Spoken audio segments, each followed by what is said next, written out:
صحابہ نے جب یہ بات سنی کہ روزے افطار پر اتنا ثواب ملتا ہے، انہوں نے یہ نہیں کہا یہ عثمان غنی کے لیے ہے، وہ مالدار ہے وہ کھلائے، عبد الرحمن بن عوف مالدار ہے وہ کھلائے، ابو طلحہ مالدار ہے وہ کھلائے، زبیر بن عوام مالدار ہیں وہ کھلائیں، ابو بکر مالدار ہے وہ جانے اور یہ حدیث جانے۔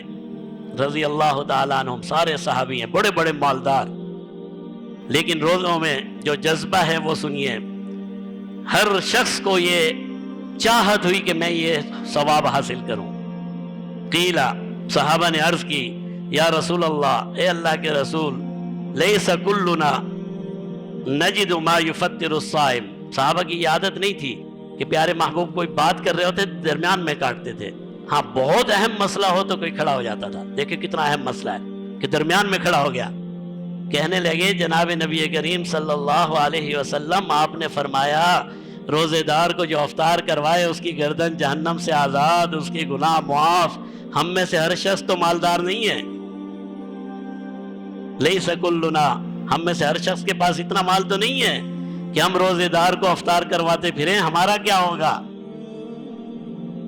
ہمارے لیے بھی تو کچھ کیجئے، ہماری گردنوں کو بھی تو جہنم سے آزاد کروائیے، ہمیں بھی تو کوئی راستہ بتائیے روزے دار کی خدمت کا۔ قال، پیارے محبوب نے فرمایا، یعطی اللہ ھذا الثواب، فرمایا تم غلط سمجھے ہو، روزے دار کی افطاری کا مطلب یہ نہیں ہے اس کو بریانیاں کھلاؤ، اس کو مرغ پلاؤ کھلاؤ۔